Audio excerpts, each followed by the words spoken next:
Islam sangat membenci perbuatan jahat, terlebih jika perbuatan tersebut disengaja dan dilakukan secara berulang-ulang.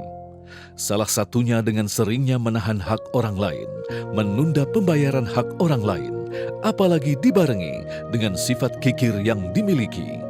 Tentunya ini merupakan sebuah bentuk kejahatan yang sangat buruk. Terlebih jika dilakukan dengan sengaja dan tanpa rasa takut akan dosa, tanpa takut akan hukuman Allah, serta tanpa takut akan pertanggungjawaban di akhirat nanti. Ini yang banyak tidak disadari oleh kebanyakan manusia. Mereka hanya memahami bahwa tanda kesempurnaan agama Islam adalah dengan kewajiban beribadah saja, bukan syariat khusus yang mengatur tentang hubungan antar makhluk hidup, khususnya sesama manusia. Ada hal seperti yang kita ketahui bersama, terlebih bagi umat Muslim. Barang siapa memudahkan urusan seorang Muslim, maka Allah akan memudahkan urusannya di dunia maupun di akhirat. Sebaliknya, dalam keburukan pun demikian. Barang siapa melakukan amalan yang dibenci oleh Allah, maka Allah akan membencinya. Barang siapa memberi kemudaratan kepada seorang Muslim, maka Allah akan memberikan kemudaratan kepadanya. Lantas bagaimana Islam melihat persoalan ini? Jeratan hukum dan balasan apa yang akan diterima bagi para pelaku kejahatan yang suka menahan, apalagi melalaikan hak-hak orang lain? Simak ulasannya dalam live Damai Indonesiaku siang ini. Selamat menyaksikan.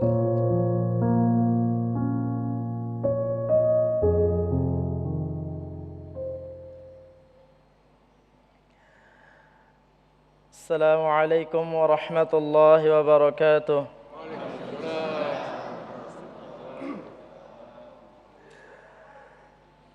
A'udzu billahi minasy syaithanir rajim. Bismillahirrahmanirrahim.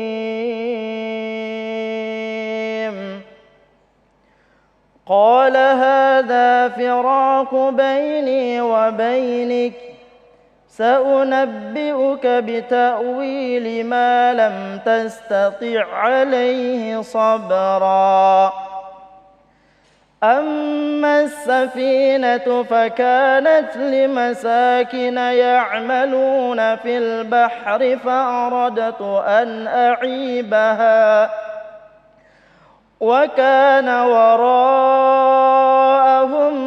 ملك يأخذ كل سفينة غصبا صدق الله العظيم. السلام عليكم ورحمة الله وبركاته.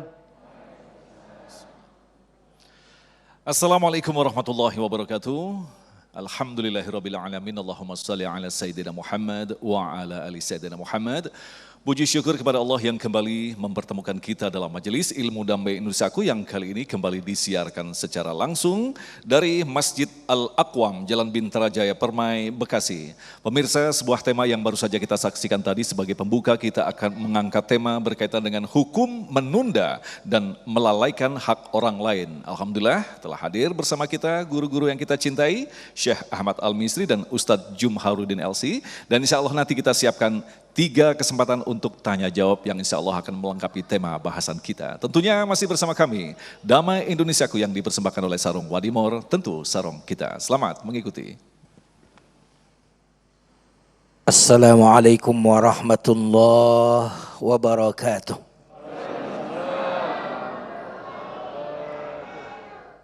Alhamdulillahilladzi an'ama alaina ni'aman katsira hatta la tuhsa.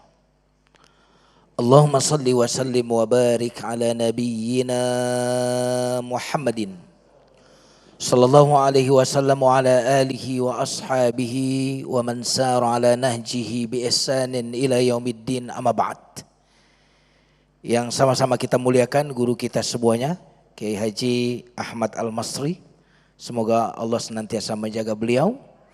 Dan host kita yang luar biasa, Ustadz Agung. jamaah Masjid Al-Aqwam, bapak-bapak, ibu-ibu, dan pemirsa TV-One dimanapun Anda berada. Tema kita hari ini tema tentang melalaikan hak orang lain atau juga memakan hak orang lain, mengambil hak orang lain. Di dalam Al-Quran Allah Subhanahu wa Ta'ala berfirman, Innallaha ya'murukum an tu'addul amanati ila ahliha. Sesungguhnya Allah memerintahkan kepada kita untuk memberikan amanah, menunaikan amanah kepada pemiliknya, kepada yang berhak. Apa yang disebut dengan amanah? Ketika kita menempatkan sesuatu pada tempatnya, memberikan yang berhak pada haknya. Makanya ketika kita mengambil yang bukan hak kita, itu selain menunjukkan khianat, itu juga menunjukkan kezoliman. Karena lawan dari adil adalah zolim. Apa itu adil? Memberikan hak pada yang berhak. Menempatkan sesuatu pada tempatnya. Berarti ketika seseorang itu tidak memberikan apa yang sudah menjadi hak seseorang, maka dia berarti berlaku zolim. Dia pelaku kezoliman. Jamaah sekalian yang dimuliakan Allah Subhanahu wa Ta'ala. Dan Allah Subhanahu wa Ta'ala di dalam Al-Quran ngeri sekali mendengarkannya. Ala la'natullahi 'alal zalimin.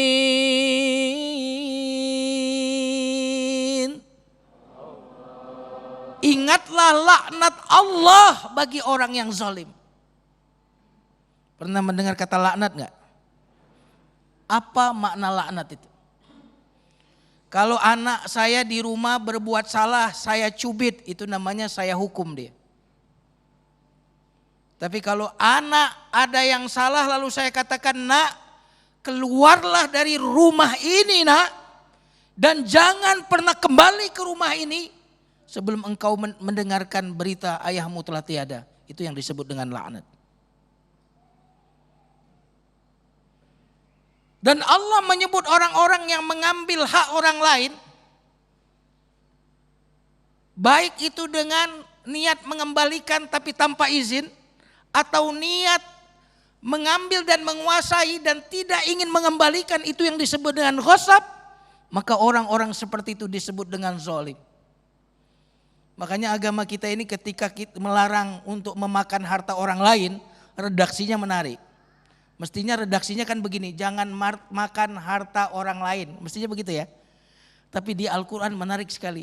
Jangan makan harta kalian secara batil. Wala ta'kulu amwalakum bainakum bil batil. Mestinya redaksinya jangan makan harta orang lain. Tapi Quran mengatakan jangan makan harta kalian.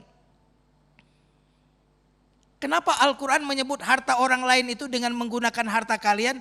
Seharusnya kalian memandang harta orang lain itu sebagaimana kalian memandang harta kalian. Kalian tidak suka kan ada orang yang merampas harta kalian? Kalian kan tidak suka ada orang yang mengambil harta kalian? Begitu juga engkau harusnya melihat harta orang lain. Sebagaimana engkau mencintai hartamu, engkau tidak suka ada yang merampasnya atau mengambil haknya. Jamaah sekalian yang dimuliakan Allah Subhanahu wa Ta'ala. Kira-kira yang biasanya suka mengambil hak orang lain biasanya orang lemah atau orang kuat? Halo? Orang lemah atau orang kuat? Biasanya yang rakyat atau penguasa? Yang suka zolim biasanya yang di atas atau yang di bawah? Maka laknat Allah kepada orang-orang zalim, dan biasanya potensi zalim itu ketika orang merasa lebih tinggi dari orang lain. Setuju? Biasanya suami atau istri yang suka mengambil harta.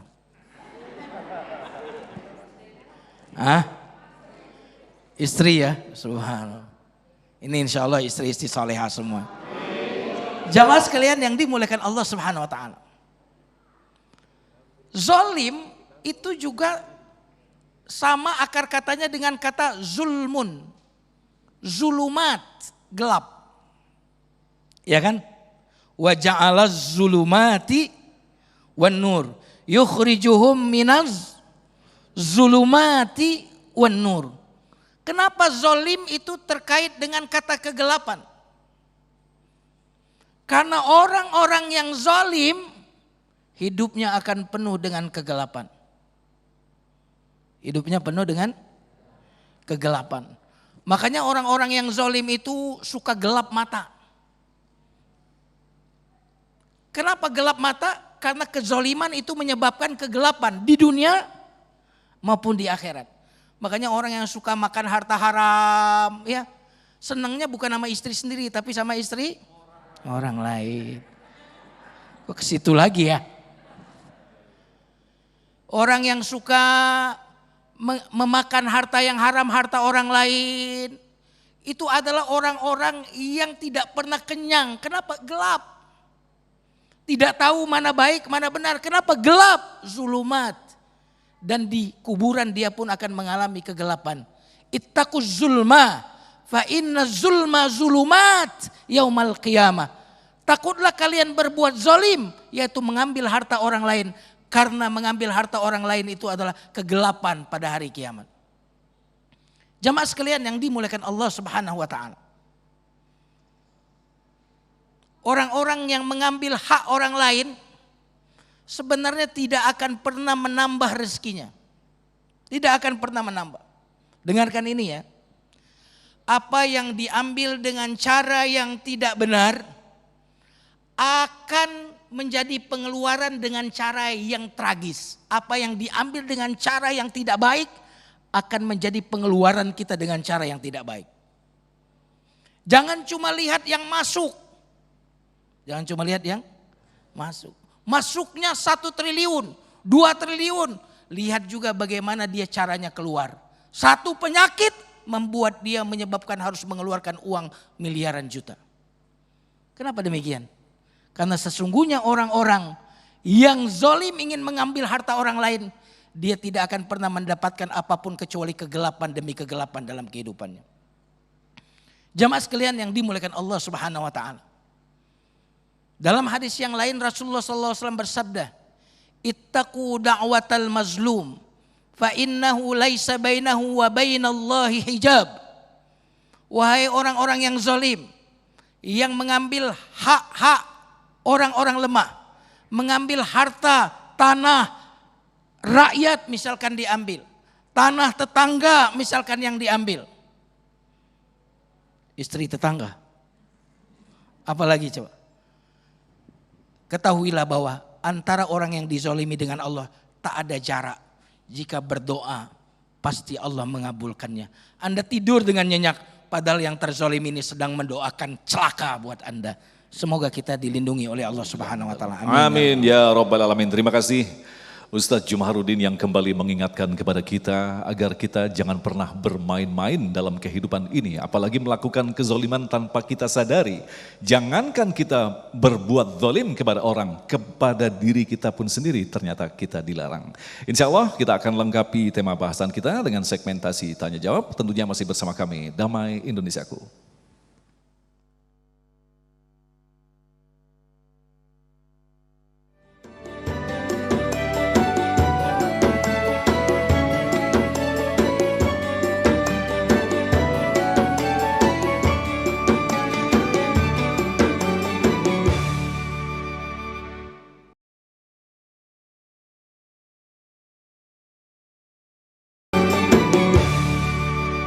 Terima kasih pemirsa, Anda masih bersama kami Damai Indonesiaku yang mengangkat tema yang tentu saja sangat menarik sekali. Insya Allah akan menjadi nasihat bagi kita. Jangan-jangan kita selama ini melakukan kezoliman tanpa kita sadari.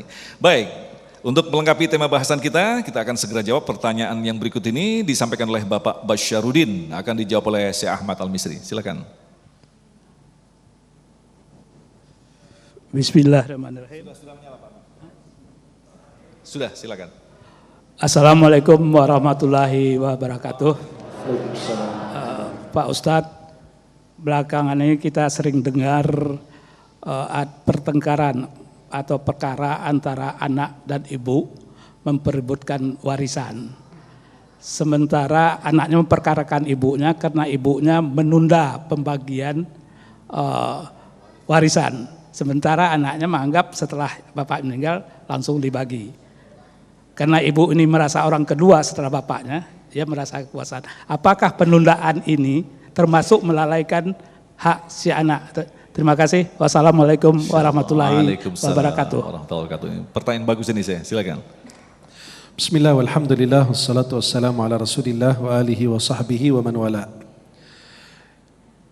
Ini campur tangan adat istiadat. Sehingga orang menganggap masa tanahnya belum kering. Ya. Kok udah bagi-bagi warisan aja lu? Kayak nunggu banget orang tuanya meninggal.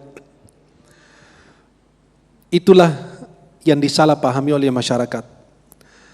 Kalau kita memahami bahwa ketentuan Allah, ketetapan Allah itu yang terbaik bagi seorang hamba, hamba akan patuh kepada aturan Allah. Jika orang itu meninggal dunia, kita perhatikan, kita mempersiapkan jenazahnya dan lain sebagainya, membayar hutang-hutangnya, kemudian segera membagikan warisan. Kenapa? Karena jika kita menunda-nunda, apalagi yang berkaitan dengan harta, itu saya katakan al-fulus tughayyirun nufus. Fulus itu gampang merubah hati manusia. Jadi seorang ibu itu memang menganggap dirinya bahwa beliau masih hidup. Kalau aku bagi-bagikan harta warisan kepada anak-anakku, nanti mereka menghilang dari aku. Gak ada yang setoran lagi. Jadi itulah, bisa itu kekhawatiran seorang ibu. Dan itu wajar. Sebagai orang tua, kalau aku bagi-bagi, hilang mereka, gak ada yang mau mendekat dengan aku, kan udah dapat bagiannya. Dan anak kalau dia terburu-buru, mungkin ibunya berpikir bahwa anak ini kepingin banget bapaknya meninggal. Nah, sedangkan kalau kita patuh kepada syariat Islam, bahwa pembagian harta warisan sesudah orang meninggal, selepas kita sebutkan apa yang kita sebutkan tadi, itu yang terbaik. Kenapa? Karena makin lama menunda, pertama numpuk. Kedua, kalau tiba-tiba ahli waris meninggal, nanti berebut lagi, ya ribut lagi, bertengkaran lagi, sehingga orang-orang di situ menganggap, wah ini makin rumit urusannya. Sampai ada yang mengatakan sampai 7 turunan aja harta warisannya belum dibagikan. Jadi rumit, maka lebih cepat lebih bagus, ya lebih cepat lebih bagus, karena jika menundanya itu sebuah kezaliman. Karena ada pembagian yang harus segera dibagikan, dan ini aturan Allah. Dan aturan Allah, Allah tahu yang terbaik untuk hamba. Jika orang menciptakan kulkas, dia sudah bikin aturan, betul? Kalau Anda lakukan ini aman, kalau Anda langgar ini rusak, betul enggak? Kan Allah yang menciptakan makhluknya, dan Allah yang tahu yang terbaik buat hamba apa. Maka lakukan apa yang diperintahkan Allah, dan jauhi larangan Allah Subhanahu wa taala. Dan berikan setiap orang itu haknya masing-masing. Karena akan kita bertanggung jawab di hadapan Allah Subhanahu wa taala. Maka menunda warisan untuk dibagikan pada waktu yang tepat, cari waktu yang tepat. Jangan orang baru dikubur hari ini, pagi hari, sore hari minta, tidak, sabar dulu. Waktu orang masih sedih, masih berduka, ya ada waktu yang tepat dengan juga kalimat yang tepat. Wallahu taala. Nah, saya ada kasus kalau kita kaitkan ketika hidup bapak ini seakan-akan memang memiliki banyak aset. Tetapi ketika meninggal, banyak yang menagih hutangnya. Ternyata aset ini tidak mampu menutupi hutang. Lantas bagaimana dengan anak-anaknya? Nah, kalau orang seandainya meninggal dunia dan meninggalkan aset, dia wajib menutupi hutangnya dulu. Kalau seandainya belum cukup, ahli warisnya yang meneruskan. Tapi kalau orang itu punya hutang, itu dalam aturan syariat ya, saya nggak ngerti aturan hukum. Kita ini ahli syariat.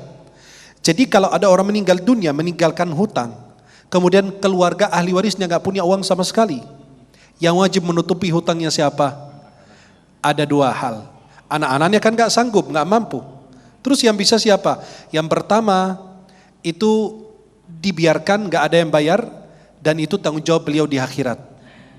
Jelas? Karena kan ahli warisnya dari mana dapat? Betul? Kalau mereka nggak sanggup, ya itu tanggung jawab beliau di akhirat. Yang kedua, wajibnya negara. Dari uang zakat kita nutupin hutang orang. Kan ada pembagiannya. Jelas? Wallahu a'lam. Baik, terima kasih saya. Selanjutnya kami persilakan Ibu Femi yang akan dijawab oleh Ustaz Jumharudin.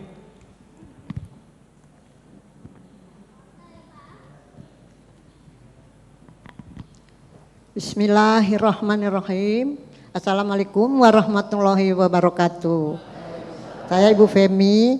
Yang saya mau tanyakan, hak dan kewajiban orang lain yang ada di dalam keluarga masing-masing.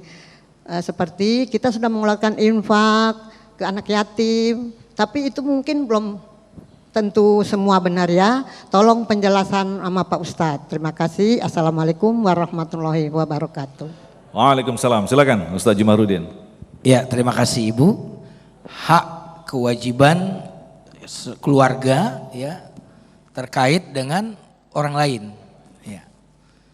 Sesungguhnya hak kita tergantung, ini konteksnya kalau harta, hak orang lain itu ada yang bersifat zakat wajib. Nah, zakat wajib.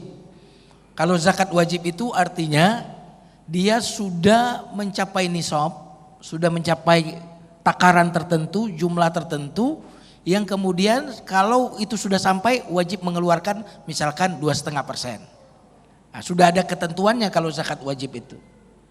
Nah, itu yang apabila kita tidak tunaikan berarti kita memakan harta orang lain. Nah, kadang-kadang orang memahami memakan harta orang lain itu cuma dengan merampas, dengan korupsi, banyak orang yang memahami itu. Padahal kalau kita memiliki harta dan harta itu sudah mencapai batas kewajiban untuk berzakat 85 gram emas, kurang lebih seperti itu, dan sudah 1 tahun dalam kepemilikan 85 gram itu, lalu dia tidak memberikan hak 8 asnaf ini, ada hak-hak mustahik ini, maka dia telah memakan harta orang lain, artinya dia sama dengan mencuri, sama dengan korupsi, karena korupsi itu memakan atau mengambil hak orang lain. Nah, ini hukumnya yang harus ditegakkan ketika kita berkait dengan harta kepada orang lain. Adapun infak yang sifatnya sunnah, sedekah yang sifatnya sunnah, yang takarannya tidak ditentukan berapa, maka sesungguhnya yang lebih utama kita infaki, sedekahi adalah kerabat-kerabat kita. Makanya mengapa ada bab silaturrahim. Silah artinya menyambung, rahim itu orang yang ada hubungan dengan rahim. Merekalah yang lebih berhak untuk mendapatkan infak dan sedekah kita. Kenapa demikian? Karena kalau mereka sudah terhubung, sudah baik dengan kita, mudah kita ngajaknya ke pengajian. Betul nggak? Betul atau tidak nih? Nah, jadi ternyata hubungan kita dengan orang lain itu lebih ditekankan kepada hubungan yang zakat wajib. Ya, zakat wajib. Adapun zakat yang sunnah, yang wajib sebenarnya juga untuk keluarga yang bukan menjadi tanggungan kita juga lebih diutamakan juga. Akan tetapi yang wajib ini sudah ada batas-batas berapa yang harus kita keluarkan. Adapun yang sunnah itu menunjukkan kedermawanan Anda. Jika kita mengeluarkan yang wajib, boleh jadi itu tidak menunjukkan kedermawanan karena itu adalah sebuah kewajiban. Tapi jika kita mengeluarkannya padahal bukan wajib, itu tanda bahwa kita benar-benar dermawan. Nah, kalau kita kembangkan, banyak kasus orang lupa membayar zakat dan pada suatu hari dia mengalami bencana begitu, kecurian, kerampokan dan sebagainya. Apakah ini kalau kita tadabbur, benarkah Allah memaksa kita untuk mengeluarkan atau memang ada hal lain yang bisa dijelaskan, Ustaz? Subhanallah. Jadi pembahasan kita ini sangat luar biasa. Karena salah satu hadis nanti yang insya Allah akan disampaikan oleh Ustadz Al-Misri adalah matlul ghani zulmun. Menundanya orang-orang yang sudah memiliki kecukupan itu adalah kezaliman. Dan itu adalah saat kita misalkan harus bayar utang, sudah jatuh tempo dan kita punya lalu kita tangguhkan. Nah, itu adalah kezaliman. Nah, sedangkan zakat itu perintahnya siapa? Perintahnya Allah. Ketika kita sudah memiliki kewajiban untuk berzakat, mampu saat itu kita bayar karena wajib, lalu kita tunda, maka kita telah berbuat kezaliman. Bagaimana kalau kita tertimpa musibah? Justru musibah itu salah satu sebabnya adalah karena kita tidak segera berzakat. Allah berfirman,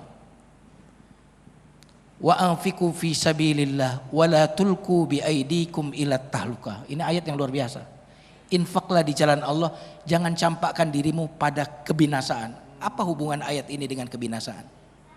Kalau Anda tidak infak, Anda akan binasa.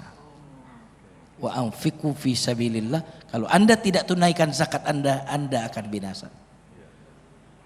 Nah, karena itu mestinya dia segera bertaubat, dan kalau dia bertaubat minta ampun menyesal, insya Allah terima, dan zakat yang belum dia bayar itu tetap menjadi hutang bagi dia. Bahkan nanti akan menjadi urusan di akhirat nanti, Ustaz. Betul. Nah, itu lebih berat lagi. Wallahu a'lam. Baik, terima kasih. Selanjutnya nanti di segmen yang berikutnya, saya Ahmad akan menjelaskan kepada kita berkaitan dengan larangan mempersulit urusan dan melalaikan hak orang lain. Tentunya masih bersama kami, Damai Indonesiaku, yang dipersembahkan oleh Sarung Wadimor, tentu sarung kita.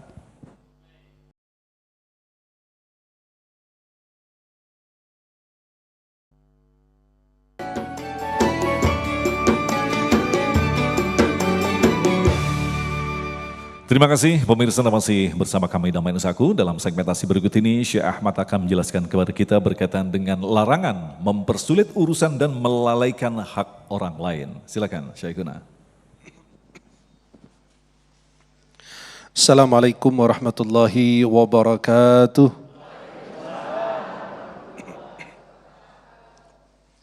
Alhamdulillahi rabbil alamin wal aqibatu lil muttaqin wala udwana illa 'alal zalimin. Asyhadu an la ilaha illallah wahdahu la syarika lah, lahul mulku wa lahul hamd, yuhyi wa yumitu wa huwa ala kulli syai'in qadir. Asyhadu anna sayyidana Muhammadan abduhu wa rasuluh. Allahumma salli wa sallim wa barik alaihi wa alihi wa ashabihi wa man tabi'ahum bi ihsanin ila yaumiddin wa alaina ma'ahum bi rahmatika ya arhamar rahimin. Para pemirsa TV One dimanapun Anda berada, para jamaah yang insya Allah senantiasa diberkahi, dimuliakan oleh Allah Subhanahu wa Ta'ala. Senang sekali di saat ini, di jam ini bisa memandang wajah-wajah para penghuni surga. Ya Allah, kalau kalian masuk surga lebih awal agar menunggu saya di pintu surga biar masuk surga bersama, setuju? Tapi saya kalau masuk surga lebih awal saya langsung masuk, tidak menunggu kalian. Insya Allah saling mendoakan, saling menunggu biar kita masuk surga bersama insya. Para jamaah dan pemirsa dimanapun Anda berada. Tadi guru kita Ustaz Jamaluddin membahas tentang kezaliman dan orang yang tidak menunaikan hak kewajiban orang lain. Dalam hadis Rasulullah SAW, riwayat Imam Muslim dari Abu Dzar, dalam hadis Qudusi, qala Allah tabaraka wa ta'ala, Allah berfirman dalam hadis Qudusi, ya ibadi, inni haramtu dzulma ala nafsi, wa ja'altuhu bainakum muharraman fala tadzalamu. Wahai hamba-hambaku, aku telah mengharamkan kezaliman bagi diriku, padahal Allah berhak untuk berkehendak dan melakukan apa saja. Inni haramtu dzulma ala nafsi, aku ini mengharamkan kezaliman bagi diri sendiri. Wa ja'altuhu bainakum muharraman fala tadzalamu, aku jadikan sifat zalim di antara kalian itu haram. Jangan kalian berbuat zalim di antara kalian. Zalim itu apa? Melalaikan hak orang. Seperti yang kita bayangkan dan kita pahami, melalaikan hak orang adalah menunda pembayaran uang orang lain, hutang orang lain. Padahal bisa menjadi melalaikan hak orang itu termasuk melalaikan hak keluarga, hak istri, hak anak, hak orang tua, hak tetangga, hak masyarakat, hak bawahan kita, hak teman. Itu semua masing-masing punya hak. Badan kita punya hak, keluarga punya hak, istri punya hak, orang tua punya hak, dan jasad kita ini punya hak untuk kasih istirahat. Maka berikan setiapnya itu, yang punya hak itu berikan haknya masing-masing. Kezaliman ini luar biasa. Jangan sampai engkau benar-benar mempersulit orang lain untuk meraih dan mendapatkan haknya. Sampai Nabi SAW sendiri pernah berdoa agar mereka yang diberikan kekuasaan, jabatan, harta atau apapun itu Kalau dia mempersulit umat Nabi Muhammad agar Allah kasih dia susah. Nabi SAW mendoakan mereka yang punya kekuasaan, punya jabatan. Kalau dia benar-benar menjadi pemimpin, bukan hanya menjadi pejabat, tapi menjadi kepala rumah tangga. Dan mempersulit keluarganya, Allah kasih dia susah. Dan kalau mempermudah kepada mereka, Allah kasih kemudahan dan keberkahan bagi dia. Para pemirsa dan jamaah yang dimuliakan Allah. Seorang penguasa pernah masuk ke penjara bersama anaknya. Lalu anaknya mengatakan, wahai ayah, kok dari kerajaan, dari harta, pelayanan, makanan, tempat tidur yang mewah, dan tempat-tempat dan pelayanan yang indah, kok sampai kita bisa di penjara begini? Apa kata ayahnya? Halo? Masih hidup? Alhamdulillah. Jadi kata ayahnya, wahai anakku, kita saat ini bisa ada di penjara. Dari kehidupan yang nikmat, kehidupan yang susah, bisa jadi karena doa orang yang telah kita zalimi. Pernah kita merampas, kita mengambil hak orang lain. Kita menunda, kita melalaikan hak orang lain sehingga kita pada saat ini ada di sini dipersulit. Pada saat kita dikasih susah oleh Allah, bisa jadi karena doa orang yang pernah kita zalimi. Orang yang merasakan kezaliman dari kita sehingga dia bangun tengah malam berdoa. Kemudian doanya diterima oleh Allah dan saat ini adalah balasannya kepada kita. Maka para jemaah yang dimuliakan Allah, hati-hatilah terhadap hak orang lain.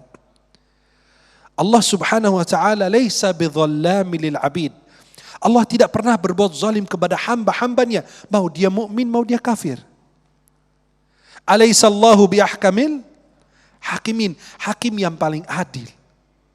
Pengadilan Allah itu beda dengan pengadilan manusia. Faman ya'mal mithqala dzarratin khairan wa man ya'mal mithqala dzarratin syarran. Sekecil apapun kebaikan yang kita lakukan akan dibalas oleh Allah. Seburuk apapun yang kita lakukan itu akan dibalas juga oleh Allah Subhanahu wa taala. Maka Syekhul Islam Ibnu Taimiyah pernah mengatakan, Allah akan menolong negeri yang adil walaupun kafir. Halo? Allah akan menolong negeri yang adil walaupun negara itu ada negara kafir. Dan Allah tidak akan memberikan pertolongan kepada negeri yang muslim karena dia berbuat zalim. Atau negeri yang berbuat zalim walaupun dia Islam. Subhanallah. Dan kami semua rasakan di negara-negara kita lihat saat ini. Di banyak negara walaupun negara Islam karena berbuat zalim, maka Allah tidak memberikan pertolongan kepada mereka. Maka Nabi SAW bersabda dalam hadis riwayat Imam Muslim dalam Sahih beliau dari Abu Hurairah radhiyallahu an, atadruna mal muflis? Tahukah kalian orang yang bangkrut?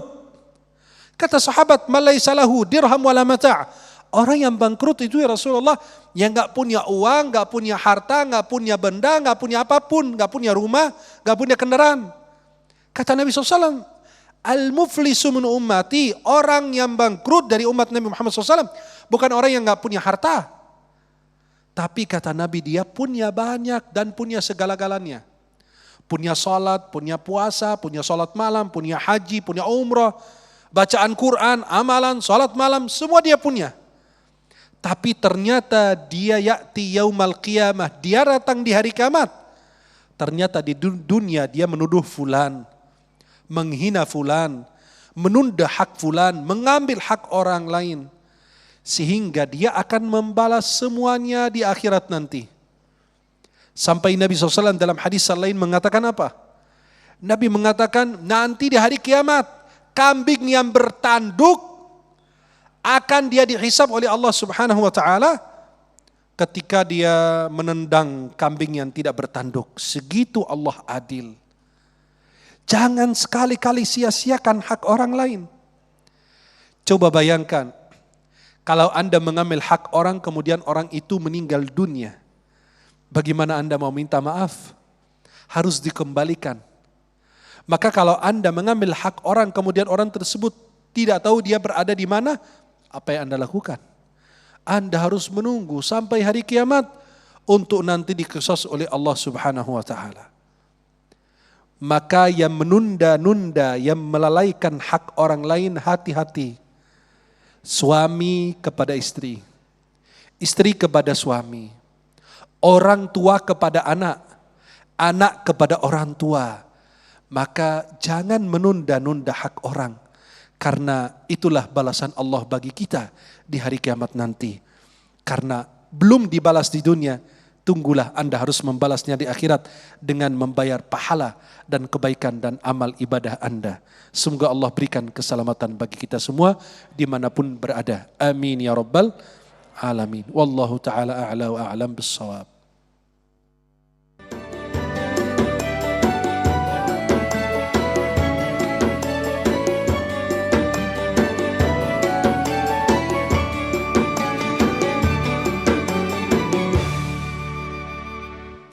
Baik, terima kasih pemirsa, Anda masih bersama kami Damai Nusaku. Dan pemirsa, sarung Wadimor yang saat ini menjadi sarung top of mind atau sarung favorit pilihan seluruh lapisan masyarakat Indonesia kembali berinovasi, meluncurkan motif terbaru Wadimor Memories yang didesain eksklusif, terinspirasi dari keindahan rangkaian motif-motif kain tenun yang merupakan warisan khasanah budaya Nusantara yang tentu saja pantas kita banggakan. Karena sarung tenun ini merupakan hak cipta karya cipta anak bangsa yang sangat indah keanekaragamannya, coraknya yang mewakili masing-masing karakter budaya di Indonesia, mulai dari Sabang sampai Merauke. Nah, pemirsa, kualitas dan kenyamanan sarung Wadimor Memories ini tentu saja tidak perlu diragukan lagi. Seperti yang saya kenakan saat ini, perpaduan motif dan warnanya sangat indah dan elegan, pas dikenakan dalam segala suasana. Seperti yang juga dikenakan oleh Ustadz Jumharudin LC. Masya Allah. Assalamualaikum Ustadz. Waalaikumsalam warahmatullahi wabarakatuh. Sumpah ganteng banget. Gara-gara sarung ini nih. Nah, ngomong-ngomong bagaimana pendapat Ustadz tentang sarung? Sarung itu memang nyaman buat banyak keadaan. Saya itu Betul. di rumah tuh santai paling enak pakai sarung. Betul. Praktis begitu ya? Ceramah paling enak pakai Pakai sarung. sarung, iya.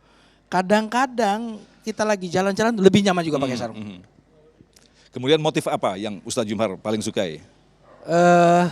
Ya motif khas Indonesia lah, Khas tenun Indonesia, itu ya. betul. Seperti yang kita saksikan ini ya. Betul. Ini halus, saya suka yang halus, yang nyaman dan banyak motifnya. Itu yang saya sangat suka. Masya Allah, ini cocok sekali dengan sarung Wadimor Ustadz. Dan tentu saja sarung yang kita selalu saat ini selalu menampilkan sarung-sarung berkualitas, yaitu dari bahan yang lembut sehingga nyaman dipakai dan juga memiliki desain, motif dan corak yang menarik dengan menonjolkan khasanah budaya Nusantara dan bisa dipadu-padankan dengan jenis pakaian apapun. Itulah sarung Wadimor, tentu sarung kita.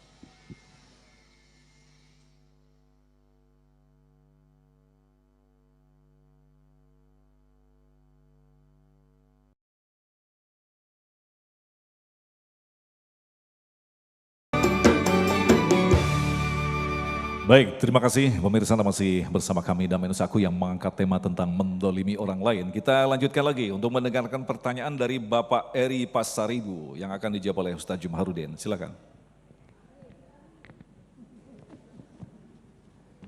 Assalamualaikum warahmatullahi wabarakatuh. Pak Ustadz, pada saat kita berdoa, biasanya kita berdoa itu memintalah yang baik-baik kepada Allah. Tapi pada saat kita dilalaikan hak kita dan kita terzolimi, kita berdoa, semoga orang yang dizolimi mendapat celaka atau dilaknat oleh Allah Subhanahu wa Ta'ala. Nah, ya kita terzolimi Pak, terus kita berdoa, doa orang yang terzolimi katanya itu akan diizabah oleh Allah. Ternyata doa kita dikabulkan dan cilakalah orang yang menzolimi. Bagaimana hukumnya? Apakah kita berdosa? Terima kasih. Assalamualaikum warahmatullahi wabarakatuh. Subhanallah, ini luar biasa pertanyaan beliau ini. Sangat luar biasa. Ada ayat yang bisa menjawab ketika kita dizolimi oleh orang. Dan ini ayat yang bisa mengajarkan kepada kita bagaimana menyikapi orang yang menzolimi kita. Allah Subhanahu wa taala berfirman, "Innallaha ya'muru bil adli wal ihsan." Sesungguhnya Allah memerintahkan kepada kalian berlaku adil dan ihsan. Berarti kita punya dua pilihan. waktu ada orang yang menzolimi kita, mengambil hak kita dan seterusnya, yang pertama kita menyikapinya dengan keadilan. Ya, keadilan. Diinjek kaki kita sekali, kalau adil kita apa ini? Nah itu masalahnya. Iya kan? Kita dicaci sekali, kalau adil kita balas berapa? 10 kali. Nah itu kezoliman ketika 10 kali. Tapi kalau wajaza usayyatin sayyatum mithluha. Balasan bagi orang yang berbuat jahat, maka kejahatan yang sepadan. Itu boleh dalam agama kita. Nah tapi ada yang lebih mulia. Pilihan yang kedua. Wal ihsan. Innallaha ya'muru bil adli wal ihsan. Apa itu ihsan? Ihsan itu bukan cuma memaafkan. Makanya salah satu ciri orang bertakwa, wa'iddat lil muttaqin alladzina yunfiquna fis sarra'i wad dharra'i wal kadhibina al ghaidha wal 'afina 'anil nas wallahu yuhibbul muhsinin. Ciri orang yang bertakwa adalah diantaranya menahan marah, kesel ditahan, itu namanya sabar. Ya, pengen balas ditahan, itu namanya sabar. Ini yang jadi penyakit kita, penyakitannya karena nahan, ya kan? Tapi dapat pahala. Yang kedua tidak membalas, wal afina anin nas, ini memaafkan. Yang ketiga ini yang tadi yang saya katakan pilihan yang kedua tadi. Wallahu yuhibbul muhsinin. Apa itu orang yang berbuat ihsan? Ngasih parsel kepada orang yang zolimi kita.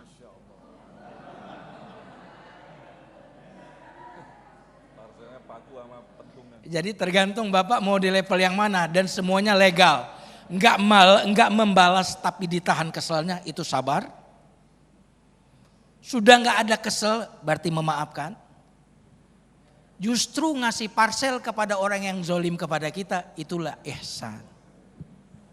Subhanallah. Itu silakan Bapak mau pilih yang mana dan semuanya boleh dalam agama kita. Tetapi apakah ketika kita menahan diri untuk tidak berdoa yang buruk kepada orang yang mendolimi kita, Allah akan menyelesaikan masalahnya atau seperti apa? Jangan-jangan ketika kita menahan diri justru dia semakin menjadi-jadi kedolimannya, Ustaz. Ya, jadi mendoakan celaka orang lain yang menzolimi kita itu adalah hak. Karena kita diambil hak kita, karena kita dizolimi, berarti kita ingin mengambil hak kita. Nah tinggal kita mau mengambil hak kita atau tidak. Nah sebagian orang ada yang tidak mendoakan tapi langsung bales. Ya, dia dirampas uangnya, dia rampas lagi sejumlah yang sama. Tapi itu kurang smart. Karena kalau kita yang membalas berarti kita membalasnya dengan kekuatan kita. Tapi kalau kita membiarkan itu pada tangan Allah berarti kita meminta balasan melalui kekuatan Allah. Kira-kira mana yang lebih dahsyat? Baik, terima kasih Ustaz. Pak Eri, pilih yang mana?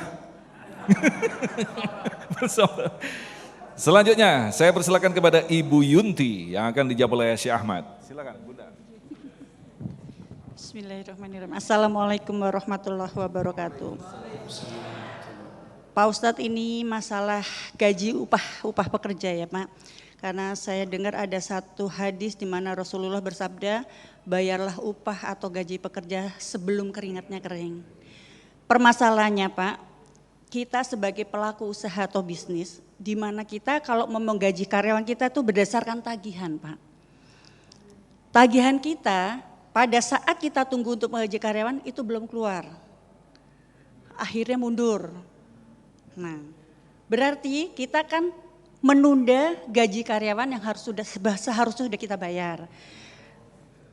Satu pertanyaan saya ya Allah, apakah kita tetap gaji karyawan itu sesuai kemampuan kita dengan catatan kita gaji di tangga yang tepat tapi tidak penuh. Misalnya separuh-separuh dulu tapi semua kena, atau kita tetap gaji sesuai dengan gaji haknya mereka tapi tidak semua dapat gaji. Nah itu mohon Baik, penjelasannya terima dan kasih. hukumnya gimana. Terima kasih Pak. Assalamualaikum warahmatullahi wabarakatuh. Waalaikumsalam warahmatullahi wabarakatuh. Saya Ahmad. Bismillah walhamdulillah. Salatu wassalamu ala sayyidina Rasulillah wa alihi wa sahbihi wa man wala. Menjawab pertanyaan Bunda yang bertanya tadi, kembali kepada kesepakatan Anda bersama karyawanmu.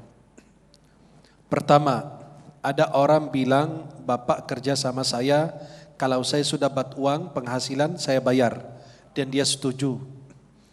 Tapi ada karyawan yang memang kesepakatan perjanjian akadnya dari awal untuk membayar gajinya tanggal 25, 26, 27 dan seterusnya.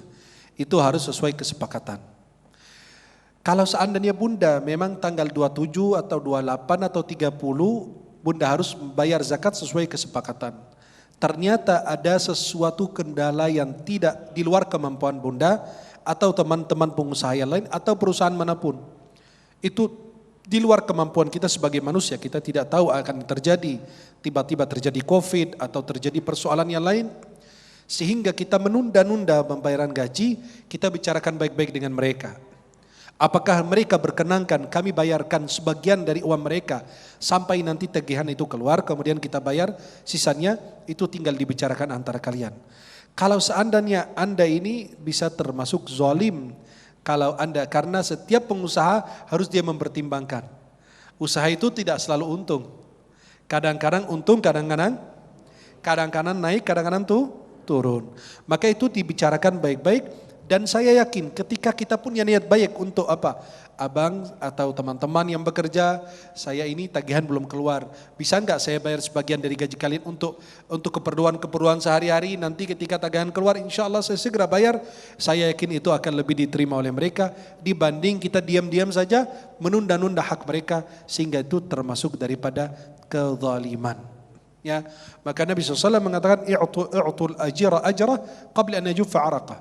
Berilah orang upahnya sebelum keringatnya kering. Ya, yang dimaksud mungkin juga karena orang dulu kan bekerja harian ya. Beda dengan kita sekarang bulanan. Kalau dulu orang kerja harian, sehari dia dapat upahnya. Jangan nunggu sampai esok karena takut ada keperluan hari ini dan lain sebagainya.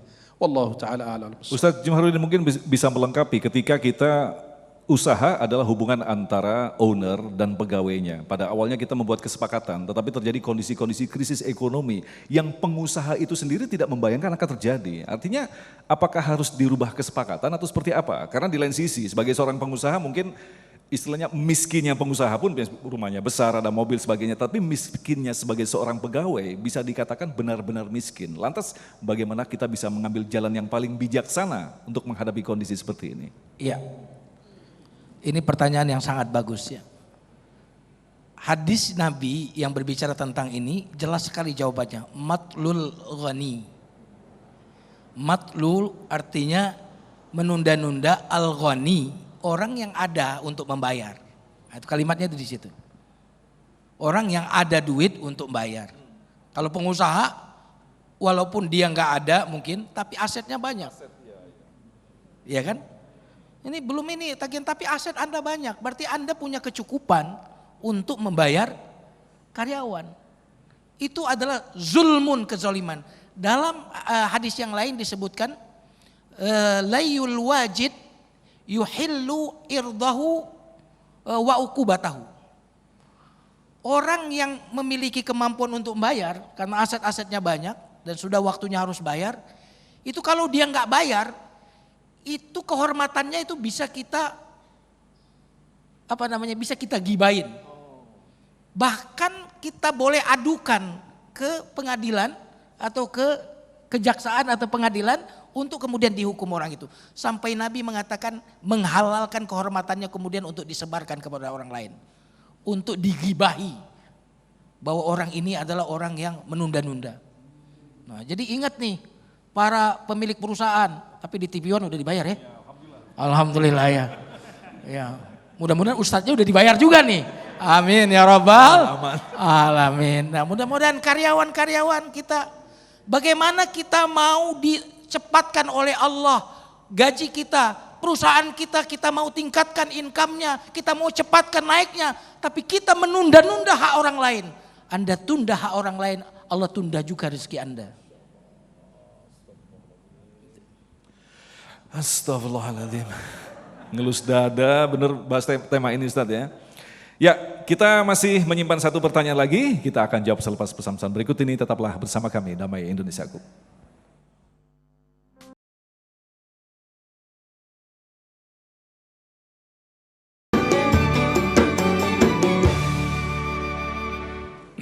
Baik, kita lanjutkan lagi untuk menjawab pertanyaan berikut. Nah, ini ada pertanyaan dari media sosial. Ini pertanyaan bagus sekali. Nanti kita akan diskusikan bersama. Saya bacakan pertanyaannya. Seorang suami, istrinya meninggal, tetapi mempunyai 4 anak bersama almarhumah. Harta waris tidak segera dibagi sebagaimana mestinya. Lalu selang 3 tahun sang suami menikah lagi. Kok kenapa? Karena ada masalah? Dengarkan lagi, dalam perjalanan lebih dari 20 tahun pernikahan kedua itu, si istri baru sudah meminta haknya terlebih dahulu. Ini meliputi harta suami sebelum beliau menikah yang kedua kalinya. Nah, apakah ini bisa dianggap adil sementara anak-anaknya belum mendapatkan pembagian warisan? Dari Syekh Ahmad terlebih dahulu. Saya komentar yang mana ini? Menikah laginya dulu. Enggak, beliau bagian menikah, saya bagian warisannya. Saya tidak senang dengan kehidupan, kematian lebih enak. Bismillah, alhamdulillah, wassalatu wassalamu ala rasulillah wa alihi wa sahbihi wa man wala. Itulah yang dianjurkan oleh Islam. Sebelum ditunda-tunda, itu jatuh dalam kezaliman dan tidak menegakkan syariat Islam. Harus, memang itu aturan Allah, itu yang terbaik bagi kita. Allah yang tahu tentang hambanya. Selesai orang meninggal, cari waktu yang tepat beberapa hari, langsung. Kenapa? Biar tidak terjadi perdebatan, pertengkaran, permusuhan, ya, sehingga anak mengatakan dalam hatinya, aku benci kedua orang tuaku. Dia meninggalkan harta yang harusnya menyatukan kita, memakmurkan kita, tapi malah menjadi apa? Petaka bagi kita. Jadi kalau gitu caranya, orang tua nggak usah meninggalkan harta.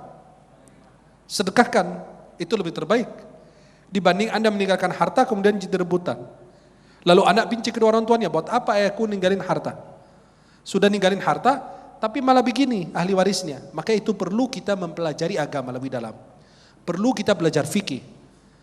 Perlu belajar kita langsung taat kepada Allah dan Rasulnya.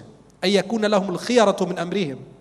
Tidak ada pilihan, itu aturan Allah. Kita segera tegakkan. Maka lil mu'minin wal mu'minati idza qada Allah wa rasuluhu amran ayyakuna lahumul khiyaratu min amrihim. Kalau sudah Allah menetapkan sebuah ketetapan Rasulullah demikian, tidak ada pilihan bagi kita. Itu yang terbaik. Athi'ullah wa athi'ur Rasul. Itu yang terbaik bagi kita seorang hamba.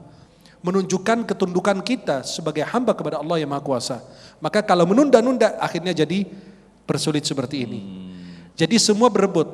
Yang punya hak malah hilang haknya. Yang belum punya hak malah berebut minta haknya. Kadang-kadang anak angkat. Ini orang tua ini. Nggak punya anak, mengangkat anak. Kemudian orang tua itu meninggal dunia. Anak ini bukan anak kandung, tapi berebut harta karena di dalam surat nama dia. Berebut harta sehingga keluarga ahli warisnya itu meminta hak malah ditahan oleh anak tersebut. Itu yang jadi berbahaya. Maka perlu kita belajar fikih lebih dalam lagi. Perlu belajar kita untuk senantiasa taat kepada Allah dan Rasulnya dan segera selesaikan perdebatan di antara kita seperti yang saya sebutkan. Wallahu a'lam bishawab. Nah, Ustadz Jumarudin, jadi sebaiknya jalan yang paling bijaksana seperti apa? Sebelum bapaknya menikah lagi, kita bagi harta warisan, atau lebih baik bapaknya nggak usah nikah lagi dah? Subhanallah, ya. Yang pertama adalah bahwa yang dibagikan warisan itu adalah harta milik yang sudah meninggal. Yang belum meninggal bukan harta warisan. Yang meninggal kan istrinya yang pertama. Betul ya? Nah, berarti yang hanya dibagikan itu harta yang memang milik sah secara legal, harta istrinya. Dibagikan kepada siapa? Kepada ahli waris. Nah, istri yang kedua bukan ahli waris. Betul. Ahli warisnya nanti kalau suaminya meninggal, kalau ini nikah lagi kan, kalau ini meninggal, baru istri yang kedua ini dapat warisan. Adapun dari istri yang pertama, istri yang kedua tidak mendapatkan karena bukan ahli waris. Adapun yang terbaik menikah lagi atau tidak, dengarkan ini. Dengarkan ini saya ya. Pamit dulu ya. Saya pamit dulu. Semua syariat Islam itu tujuannya adalah untuk kemaslahatan. Kemaslahatan dunia dan akhirat. Jangankan istri 2, istri 1 saja kalau tidak bermanfaat untuk dunia dan akhirat kita, nikah itu bisa menjadi makruh, bahkan bisa menjadi haram. Tapi kalau istri 1 tambah soleh, mungkin kalau 2 tambah soleh juga. Gimana nih? Nah, itu boleh juga ya. Kalau tambah baik, ya kan? Hubungan dengan istri pertama dengan anak-anak makin baik. Nah, itu mantap. Tapi kalau justru menikah lagi menghancurkan hubungan kita dengan anak-anak kita, menghancurkan bangunan yang sudah kita bangun sebegitu lama, tentu itu tidak sesuai dengan tujuan disyariatkan Islam. Pasti senang ibu-ibu dengarnya nih. Ibu-ibu alhamdulillah begitu ya. Ada ibu-ibu bertanya, Syekh, tadi malam saya mimpi suami saya nikah lagi. Dalam mimpi. Kata beliau, ini bertanda apa? Saya baik atau buruk? Saya bilang kalau buat ibu buruk, kalau buat suami baik.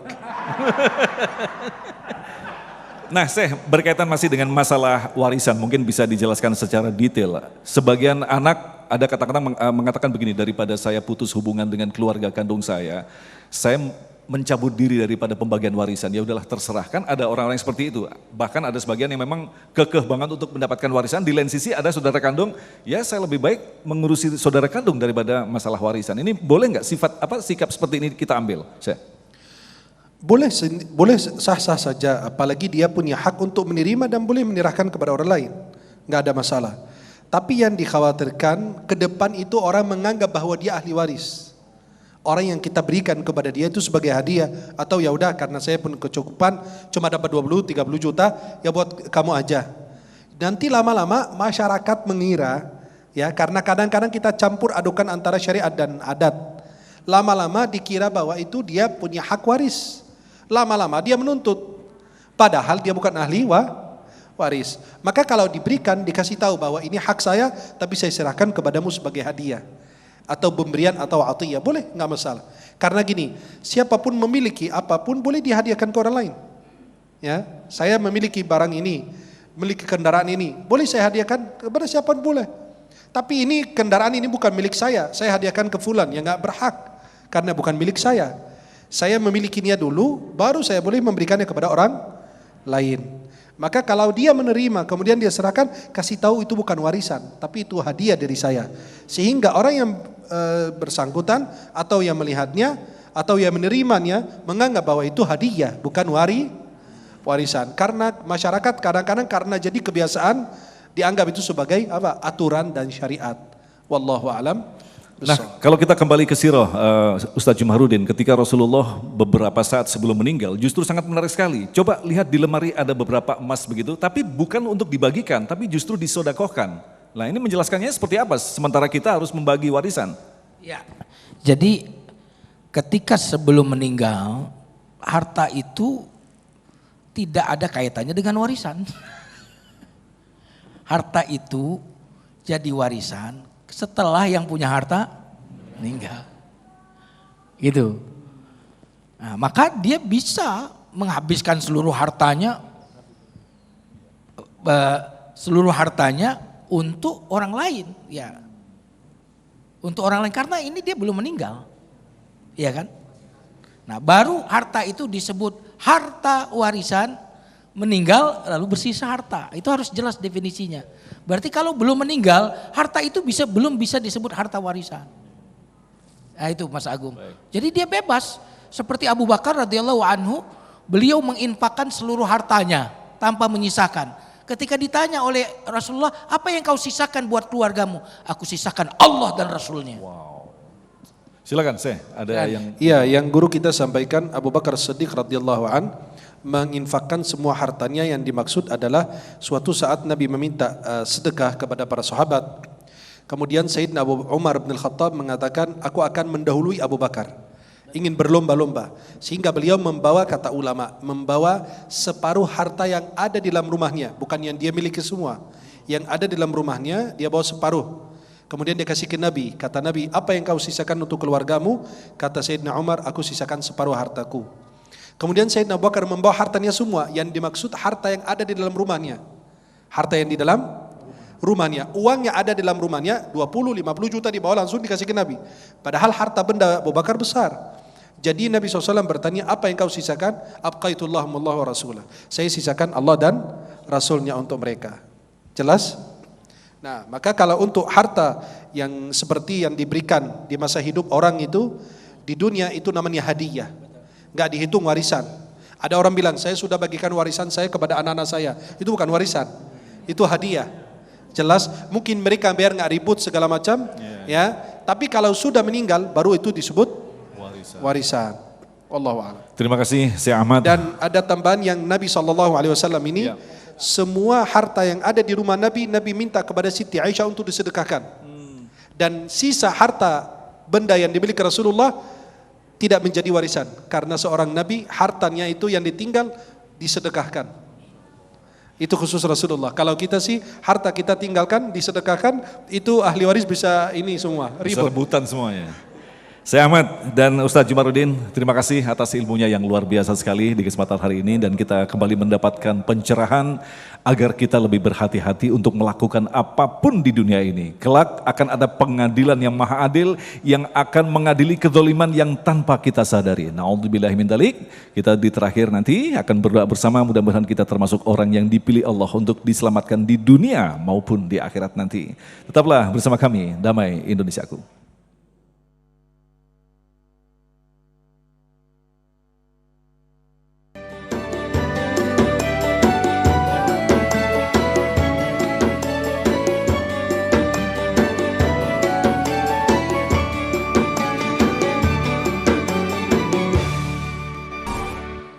Demikian pemirsa yang dirahmati Allah, Damai Indonesiaku untuk hari ini, dan jangan lewatkan Anda juga bisa menyaksikan Damai Indonesiaku di setiap hari Senin dan Selasa pukul 13 waktu Indonesia Barat. Agung Zulhak dan kerabat kerja yang bertugas serta pendukung acara ini Sarung Wadimor Tentu Sarung, kita mengucapkan terima kasih atas perhatian Anda. Assalamualaikum warahmatullahi wabarakatuh.